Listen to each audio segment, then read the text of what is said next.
Same thing for Mexico. One for Canada, one for Mexico. Yes, sir. Yani salen sɔngɔ yɛlɛli tun ka sonsori Donald Trump fɛ ka ɲɛsin Canada ani Mɛxique kan États-Unis bourse la ni o ye lɔgɔfiyɛba ye yɔrɔ min na maaw bɛ nin yɔrɔw san cakɛdabaw la yen baaradaw olu nin yɔrɔ sɔngɔ tun jiginnen bɛ kosɛbɛ.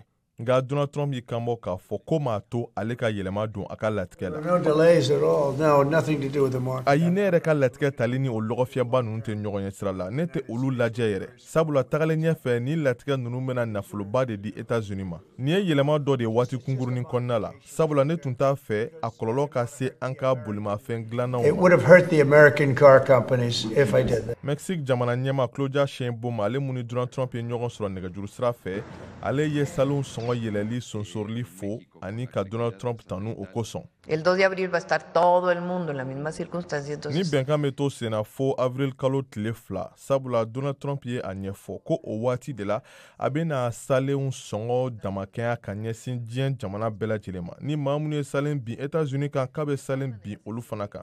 O b'a jira k'a fɔ ko salen kɛrɛnkɛrɛnnen wɛrɛ tɛna ta ka bin Mɛxique kan. México, Estados Unidos, Canadá. Salen sɔngɔw ɲɔngirili kɔfɛ Canada ale fana tun kan ka salen wɛrɛ minnu bin États-Unis ka jagofɛnw kan olu y'a lase k'olu fana bɛ o bila avril kalo tile 2 nata waati la. Nka o bɛɛ n'a ta Canada minisiri ɲɛma Justin Trudeau ale ye kanbɔ k'a fɔ k'olu ni États-Unis kɔni disi gunnen bɛna to ɲɔgɔn na jago sira fɛ. We will not let Canadians down today.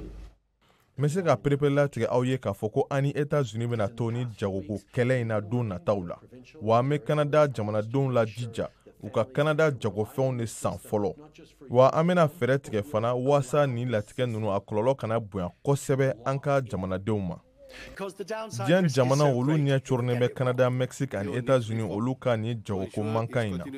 Nka o bɛɛ n'a ta diɲɛ jagoko tɔnba OMC o ɲɛma Ngozi Okonjo-Iweala ale seginna ka bɔ Washington ni hakilisigi kumaw ye ka ɲɛsin jamana tɔw ma. Tiɲɛ don k'a fɔ ko an bɛ waati gɛlɛn kɔnɔna la nka an man kan ka ɲina k'a fɔ ko diɲɛ jagoko n'i y'a ta 100 la 80 o bɛ kɛ diɲɛ jamana tɔw de ni ɲɔgɔn cɛ ka sɔrɔ 3 ninnu olu sen t'a la.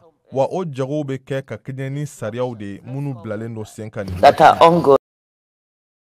Taratadenw dantigɛli sen fɛ États-Unis wasabulon bolofara filaw ɲɛma Donald Trump ale y'i kanbɔ k'a fɔ ko États-Unis bɛna salen mun bin jamana wɛrɛw ka jagofɛnw don tan ka a ka jamana kɔnɔna la ko bɛna sɔrɔ ko sankɔrɔta.